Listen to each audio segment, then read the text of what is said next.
dari kelompok Pythagoras. Di sini kami akan membahas materi tentang imunitas. Check it out! Halo guys semuanya, perkenalkan nama saya Brian Kusnadi, nomor absen 5 dari kelas 11/7. Jadi saya akan menjelaskan beberapa bagian materi tentang imunitas tubuh. Oke, saya akan mulai materi ini dengan pengertian dari antigen, antibodi, dan juga patogen. Antigen. Sebelumnya antigen itu adalah zat yang dapat memicu respon imun yang menyebabkan produksi antibodi sebagai bagian dari pertahanan tubuh itu meningkat terhadap infeksi dan penyakit. Antigen ini bisa berasal dari lingkungan seperti zat-zat kimia atau mungkin seperti serbuk sari, dan juga bisa berasal dari tubuh seperti toksin bakteri atau sel-sel jaringan. Lalu yang kedua itu ada antibodi. Antibodi juga dikenal sebagai imunoglobulin. Adalah protein yang berbentuk dasar Y yang digunakan oleh sistem kekebalan tubuh untuk mengidentifikasi dan menetralisir zat asing yang masuk ke dalam tubuh yang seharusnya tidak ada. Oke, imunoglobulin. Imunoglobulin ini hanya dapat diproduksi oleh sel B, yang dimana imunoglobulin ini mempunyai bentuk seperti huruf Y besar, yang dimana pada ujung cabang Y ini yang mempunyai tugas yaitu untuk mengikat antigen. Pada dasarnya huruf Y ini menentukan bagaimana antibodi tersebut menghancurkan antigen yang ada. Lalu jenis-jenis antibodi itu ada 4, yaitu IgM, IgA, IgD, dan IgE seperti gambar di sini. Nah, Ig ini merupakan singkatan dari imunoglobulin. Oke, yang ketiga saya akan lanjutkan dengan berbagai jenis antibodi yang memiliki sifat seperti berikut. Yang pertama itu ada opsonin. Adalah antibodi yang bersifat merangsang serangan leukosit terhadap antigen atau kuman. Lalu yang kedua ada lisin. Adalah antibodi yang bersifat menghancurkan antigen atau kuman. Lalu yang ketiga ada precipitin, adalah antibodi yang bersifat mengendapkan antigen atau kuman. Jadi antigen atau kuman itu diendapkan oleh dia. Lalu ada yang keempat itu adalah agglutinin, adalah antibodi yang bersifat menggumpalkan antigen, agglutinogen dan juga kuman. Lalu bagian yang ketiga itu adalah patogen. Patogen ini contoh seperti kalian sakit demam. Jadi yang menyebabkan kalian sakit demam ini adalah patogen. Patogen itu adalah virus yang menyebabkan kalian sakit atau menyebabkan penyakit. Lalu di sini saya akan menjelaskan bagian yang kedua, yaitu fungsi sistem pertahanan tubuh. Jadi fungsinya itu adalah sistem pertahanan tubuh memiliki beberapa fungsi seperti berikut. Ada 4. Yang pertama itu adalah mempertahankan tubuh dari patogen invasif, yaitu dapat masuk ke dalam sel inang atau misalnya seperti virus dan bakteri. Lalu ada melindungi tubuh terhadap suatu agen dari lingkungan eksternal yang berasal dari tumbuhan dan hewan, seperti makanan tertentu, terbosari dan juga rambut hewan. Dan serta juga zat kimia seperti obat-obatan dan polutan. Lalu yang ketiga ada menyingkirkan sel-sel yang sudah rusak akibat suatu penyakit atau cedera sehingga memudahkan penyembuhan luka dan perbaikan jaringan. Lalu yang terakhir itu ada mengenali dan menghancurkan sel abnormal dalam kerumutan seperti sel kanker. Sekian dari presentasi saya, akan dilanjutkan oleh teman saya. Halo guys, perkenalkan nama saya Ido Gede Ajulin Rasaman, nomor absen 10. Saya akan menjelaskan cara kerja imunitas tubuh. Mikroorganisme dan zat-zat asing yang menyerang tubuh disebut sebagai antigen alias bibit penyakit. Saat antigen terdeteksi, serangkaian respon imun akan terjadi untuk melindungi tubuh dari terinfeksi. Pada proses tersebut, beberapa macam sel bekerjasama untuk mengenali antigen dan memberikan respon. Sel-sel ini kemudian merangsang limfosit B untuk menghasilkan antibodi. Antibodi adalah protein yang didesain untuk menempel pada antigen tertentu. Selain itu, sel T mencari antigen yang telah ditumpangi dan menghancurkannya. Sel T juga membantu memberi sinyal pada sel-sel seperti fagosit untuk melakukan tugasnya. Begitu dihasilkan, antibodi akan berada dalam tubuh seseorang selama beberapa waktu. Sehingga apabila antigen atau bibit penyakit kembali, antibodi sudah tersedia untuk melakukan misinya. Antibodi juga dapat menetralkan racun yang dihasilkan oleh organisme dan mengaktifkan sekelompok protein yang disebut komplement. Komplement adalah bagian dari sistem imun yang membantu membunuh bakteri, virus, atau sel-sel yang terinfeksi. Semua sel-sel khusus dan bagian sistem imun menghasilkan perlindungan bagi tubuh terhadap penyakit.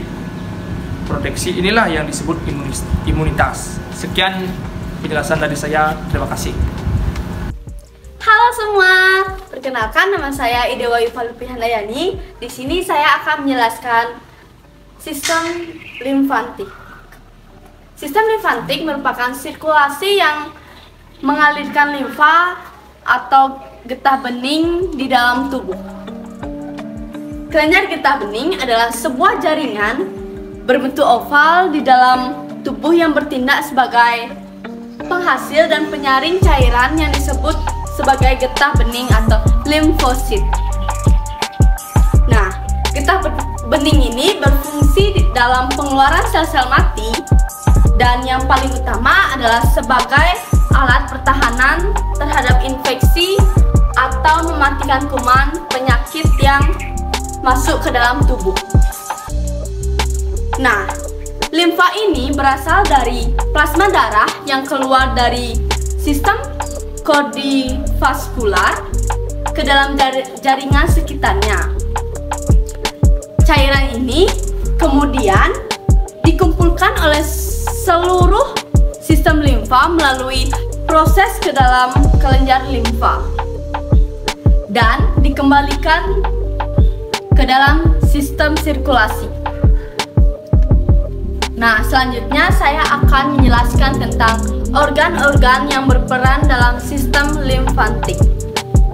Yang pertama ada tonsil atau amandel. Tonsil atau dikenal dengan nama amandel adalah bagian dari organ sistem limfatik yang berukuran kecil dan terletak di belakang tenggorokan di sini. Fungsi tonsil yang utama adalah sebagai salah satu pertahanan tubuh dalam memerangi infeksi. Tonsil menghasilkan sel darah putih, dan antibodi, serta mampu menyaring virus dan bakteri yang masuk ke dalam tubuh. Organ ini juga berfungsi mencegah masuknya benda asing yang mungkin terhirup atau tertelan sebelum masuk ke dalam paru-paru. Yang kedua, ada kelenjar timus. Kelenjar timus adalah bagian paling penting dari sistem limfatik dalam tubuh. Selain salah satu fungsi kelenjar timus yang utama bagi kesehatan adalah memproduksi sel darah putih yang disebut limfosit T atau sel T. Sel T ini berfungsi untuk melawan sel penyebab infeksi. Kelenjar timus terletak di tengah rongga dada, tepatnya di belakang tulang dada dan di antara paru-paru. Di sini. Yang ketiga adalah limpa. Limpa adalah organ sistem limfatik paling besar yang terletak di sisi kiri bawah tulang rusuk dan di atas perut. Di sini. Limpa bekerja dengan menyaring dan menyimpan darah serta menghasilkan sel darah putih untuk melawan berbagai infeksi penyakit. Yang keempat, ada kelenjar getah bening. Kelenjar getah bening adalah struktur jaringan kecil yang bentuknya seperti kacang. Seperti ini. Ada ratusan kelenjar getah bening pada tubuh manusia. Kelenjar getah bening dapat ditemukan sendiri atau dalam kumpulan yang banyak terdapat pada leher, pada bagian dalam, ketiak, dan di sekitar usus, dan di antara paru-paru. Kelenjar ini memiliki sel-sel darah putih yang merupakan sel imun yang dapat membantu tubuh melawan infeksi. Yang kelima, ada pembuluh limfatik atau pembuluh getah bening. Pembuluh limfatik adalah jaringan pembuluh mikro yang terletak di seluruh tubuh. Fungsi pembuluh limfatik adalah membawa cairan limfa atau cairan getah bening. Yang terakhir adalah sumsum tulang belakang. Sumsum tulang belakang juga merupakan bagian dari sistem limfatik yang berfungsi memproduksi sel darah merah dan sel darah putih dan platelet atau trombosit. Sumsum tulang belakang terletak di tulang pinggul dan tulang dada. Di sini. Sekian presentasi dari saya. Terima kasih. Bye-bye. Nah, saya Imada Chandra Adiwitya, nomor absen 14, akan menjelaskan jenis-jenis imunitas yang ada di tubuh kita. Berdasarkan asalnya, imunitas dibedakan menjadi dua, yaitu yang pertama ada imunitas alami, yaitu imunitas yang sudah ada di dalam tubuh kita. Contohnya itu bayi yang sudah kebal terhadap beberapa penyakit setelah hari menyusui pertama. Dan yang kedua, misalnya kita terkena penyakit campak. Nah, tubuh kita akan membuat antibodi untuk melawan penyakit campak tersebut, dan antibodi itu akan menjadi semakin kuat untuk melawan penyakit campak yang misalnya akan datang kembali, sehingga tubuh tidak akan mudah terkena penyakit campak. Nah, untuk ciri-ciri dari imunitas alami ini, dia tidak bisa dia tidak selektif. Selektif itu artinya dia tidak bisa membedakan. Nah, artinya itu dia akan membunuh atau melawan semua benda asing yang masuk ke dalam tubuh kita. Nah, ciri yang kedua itu tidak memiliki kemampuan untuk mengingat infeksi yang terjadi sebelumnya. Nah, itu dia imunitas alami. Nah, yang kedua adalah imunitas buatan. Imunitas buatan ini yang dibuat oleh tubuh dengan divaksin. Nah, itu ciri-cirinya yaitu bersifat selektif. Nah, imunitas buatan ini sudah bersifat selektif, artinya dia sudah memilih benda asing yang masuk ke dalam tubuh kita. Nah, ciri yang kedua adalah tidak memiliki reaksi yang sama terhadap semua jenis benda asing. Nah, ciri yang ketiga memiliki kemampuan untuk mengingat penyakit sebelumnya. Nah, yang keempat itu memiliki ciri melibatkan pembentukan sel-sel tertentu dan zat kimia. Nah, ciri yang terakhir ini adalah perlambatan waktu antara exposure dan respon maksimal. Itu dia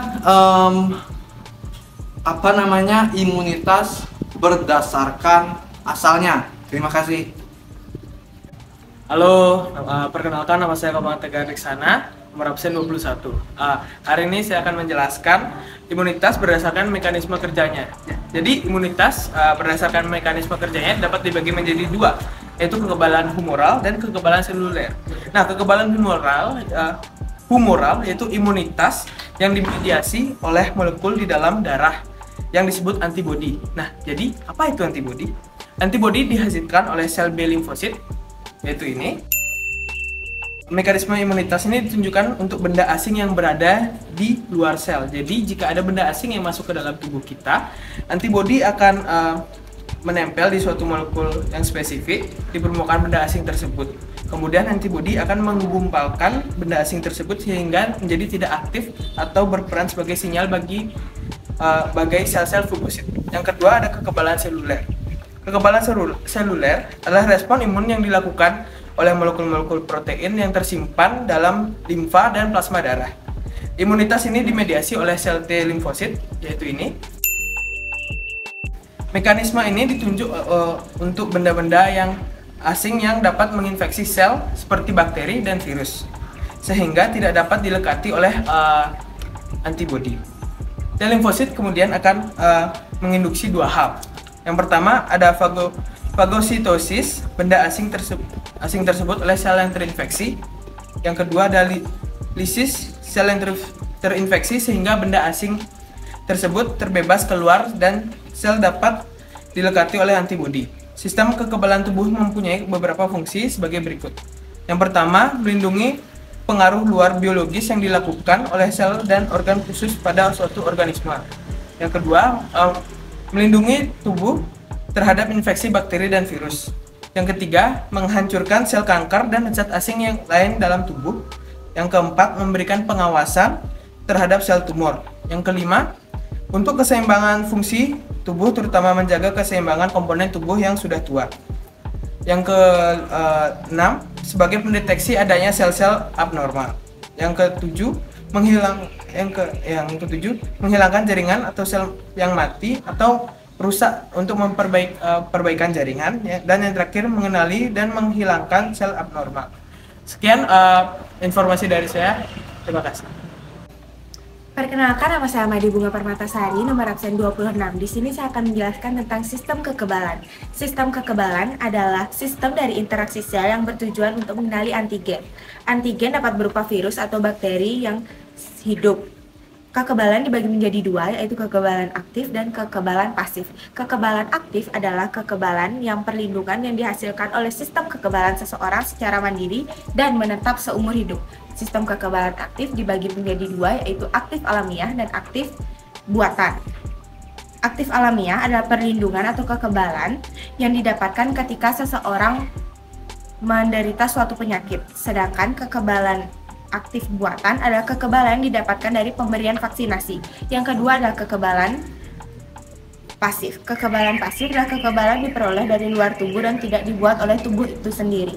Kekebalan pasif dibagi menjadi dua, yaitu kekebalan pasif alamiah dan kekebalan pasif buatan. Selanjutnya saya akan menjelaskan tentang imunisasi. Imunisasi berasal dari kata imun yang berarti kekebalan atau resisten. Imunisasi merupakan upaya untuk menimbulkan atau meningkatkan kekebalan tubuh seseorang. Imunisasi biasanya didapatkan dari vaksinasi. Vaksinasi dibagi menjadi dua, yaitu vaksin freeze sensitif atau sensitif terhadap beku dan vaksin heat sensitif, artinya vaksin yang sensitif terhadap panas. Vaksin yang sensitif terhadap beku yaitu DT, TT, TD, hepatitis B, dan DPT atau HB atau HIV. Ya, ada pula vaksin yang sensitif terhadap panas yaitu campak, polio, dan BCG. Imunisasi dibedakan menjadi dua, yaitu imunisasi wajib dan imunisasi pilihan. Imunisasi wajib dibagi menjadi tiga lagi, yaitu imunisasi rutin, imunisasi tambahan, dan imunisasi khusus. Imunisasi rutin dibagi lagi menjadi dua, yaitu imunisasi dasar dan lanjutan. Imunisasi dasar diperuntukkan untuk anak berusia 0-1 tahun, sedangkan imunisasi lanjutan diperuntukkan untuk balita, anak usia SD, dan wanita usia subur. Imunisasi wajib merupakan imunisasi yang diwajibkan oleh pemerintah untuk seseorang sesuai dengan kebutuhannya dalam rangka melindungi yang bersangkutan dan masyarakat sekitarnya dari penyakit menular tertentu. Imunisasi wajib dibagi menjadi tiga, yaitu imunisasi rutin, tambahan, dan khusus. Imunisasi rutin merupakan imunisasi yang dijadwalkan secara terus-menerus. Imunisasi rutin terdiri atas imunisasi dasar dan imunisasi lanjutan. Imunisasi dasar diperuntukkan oleh bayi yang berusia 0-1 tahun, sedangkan imunisasi lanjutan diperuntukkan kepada anak SD,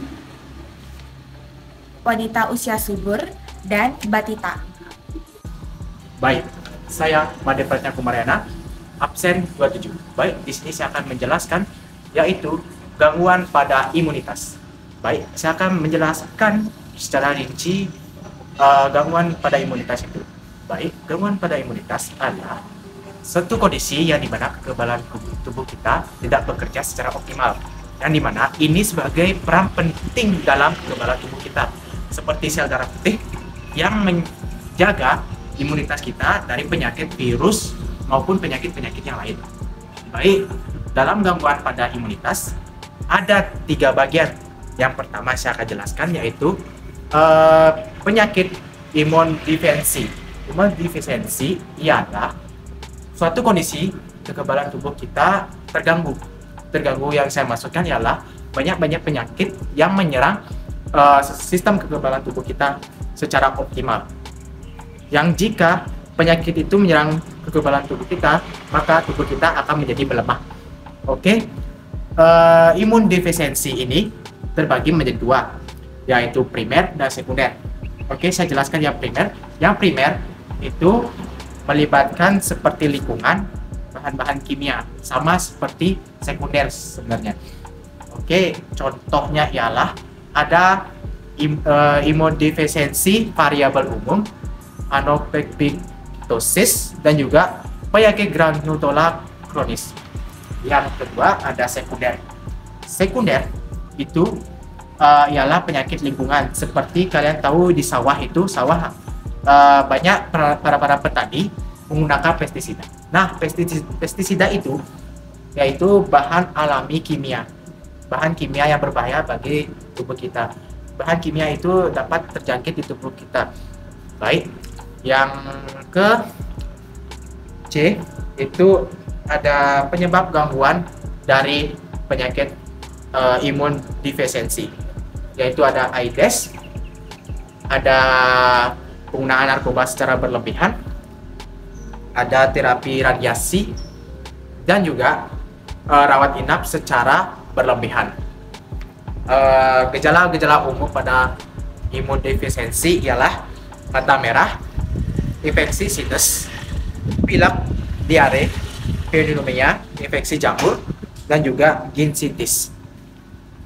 Autoimunitas ini autoimun hepatitis. Autoimun hepatitis yaitu menyerang sel-sel hati. Sel-sel hati itu dapat mengeras dan dapat gagal hati. Yang kedua itu HBsAg, itu menyerang penyakit yang dimana penyakit itu akan mengeraskan tubuh kita. Dan ketiga ada penyakit diabetes. Diabetes itu penyakit yang menyerang dan mengambil ilusi dalam tubuh kita. Seperti penyakit gula yang berlebihan itu akan disebut dengan penyakit diabetes itu sendiri. Baik, penyebab penyakit autoimun ini, etnis itu emang dari penyakit autoimunnya. Yang kedua ada riwayat hidup. Riwayat hidup itu biasanya dari sejak lahir. Yang kedua ada gender. Gender ini biasanya dijangkitkan lebih banyak, yaitu wanita. Wanita lebih banyak dijangkit oleh penyakit autoimun ini. Yang keempat ada faktor lingkungan. Lingkungan seperti saya jelaskan pada sebelumnya, yaitu bahan kimia. Bahan kimia itu sangat berbahaya bagi tubuh kita. Baik, jenis penyakit autoimun ini ialah lupus, Graves, psoriasis, multisclerosis syndrome. Baik, yang ketiga, bagian 3, hipersensitivitas adalah kondisi di mana sistem kekebalan tubuh bereaksi secara berlebihan di dalam tubuh. Benda atau zat tertentu, kondisi ini sangat umum jadi ketika kita bisa berakibat fatal.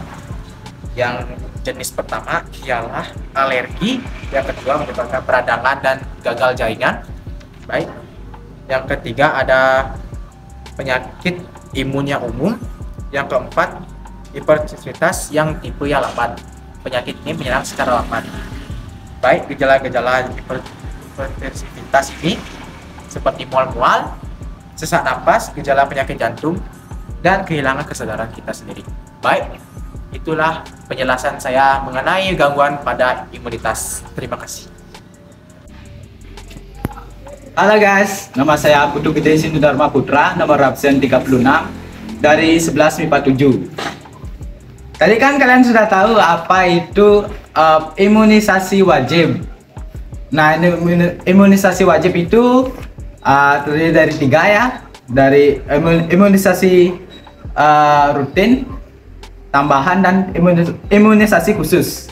Nah, kalian kan tadi udah tahu apa itu imunisasi rutin. Nah, sekarang saya akan jelasin apa itu imunisasi tambahan. Nah, imunisasi tambahan itu adalah imunisasi yang diberikan kepada kelompok umur tertentu yang beresiko terkena penyakit. Nah, contoh dari imunisasi tambahan itu adalah PIN. Nah, apa itu PIN? PIN adalah Pekan Imunisasi Nasional. Nah, selanjutnya itu ada imunisasi khusus.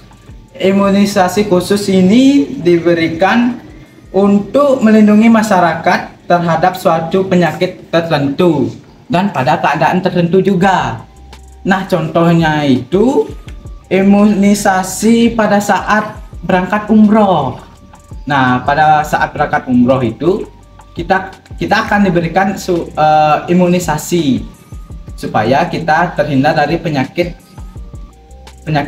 yang akan menyerang tubuh kita. Yang kedua tadi ada imunisasi wajib, dan yang kedua itu ada imunisasi pilihan. Nah, imunisasi pilihan ini merupakan imunisasi yang dapat diberikan kepada seseorang sesuai dengan kebutuhannya dalam rangka melindungi yang bersangkutan dari penyakit tertentu. Contohnya adalah vaksin MMR, hepatitis A, tifoid, influenza. Nah, menurut IDAI atau Ikatan Dokter Anak Indonesia direkomendasikan bahwa menerima imunisasi dari bayi hingga umur remaja berusia 18 tahun. Nah, selanjutnya ada penyakit yang dapat dicegah dengan cara imunisasi. Yang pertama itu ada difteri. Penyakit ini disebabkan oleh bakteri Corynebacterium diphtheriae yang penularannya disebabkan melalui kontak fisik dan pernapasan. Gejala-gejalanya terjadi radang tenggorokan, hilang nafsu makan, demam ringan dalam 2-3 hari, selaput putih kebiruan pada tenggorokan. Terdapat selaput putih kebiruan pada tenggorokan. Yang kedua ada pertusis atau batuk terjang. Penyakit ini pada saluran pernapasan yang disebabkan oleh bakteri Bordetella pertussis yang penularannya melalui percikan ludah dari batuk atau bersin. Nah, gejala-gejalanya itu terdapat pilek, mata merah, bersin, demam, batuk ringan yang menjadi semakin parah dan menimbulkan batuk yang keras dan cepat. Yang ketiga itu ada tetanus. Nah, penyakit ini disebabkan oleh Clostridium tetani yang menghasilkan neurotoksin yang penularannya melalui kotoran yang masuk ke dalam luka yang dalam. Gejala-gejalanya tersebut ada meliputi kakunya otot rahang disertai kakunya otot leher. Dan pada bayi terdapat gejala berhenti menyusu antara 3 sampai 28 hari. Gejala berikutnya adalah kejang hebat dan tubuh menjadi kaku. Yang keempat ada campak. Nah, penyakit ini disebabkan oleh virus Myxovirus veridemeasis yang penularannya melalui udara atau percikan ludah dari bersin atau batuk. Gejala awalnya yaitu demam, bercak kemerahan, batuk, pilek. Selanjutnya timbul ruam pada muka dan leher, kemudian akan terus berlanjut ke tubuh. Ya, sekian dari penjelasan mengenai imunitas.